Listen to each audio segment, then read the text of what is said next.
When did you become a hero in the eyes of your little sibling? My brother Theo has had a stutter since he was 4 years old. Some days it's barely noticeable, but other days he can't get through a sentence without getting stuck on the first syllable.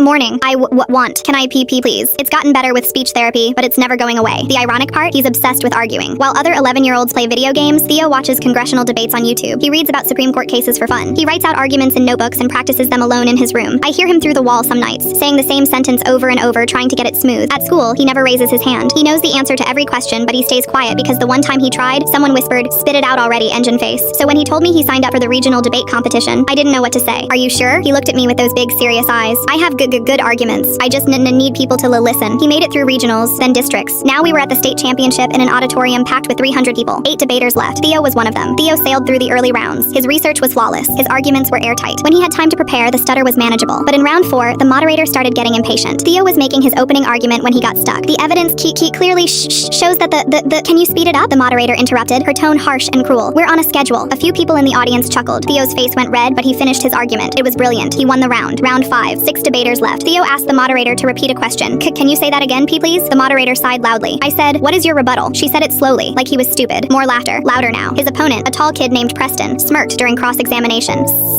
"So you're saying," Theo started. "Take your time, chainsaw," Preston said. His friends in the audience laughed. Theo kept going. He won the round anyway. Round 6. 4 debaters. Preston was in the audience now, eliminated, but he and his friends were whispering every time Theo spoke. When Theo said, "The facts are clear," Preston mimicked him. Facts. His friends burst out laughing. The moderator didn't say anything. She just waited, looking annoyed. Round 7. Finals. Theo and one other kid. Theo stepped up for his closing argument, the one that would decide everything. Can you repeat the question?" The auditorium erupted in laughter. The moderator rolled her eyes. I said, "Deliver your closing argument." Preston's group was making exaggerated stuttering sounds now.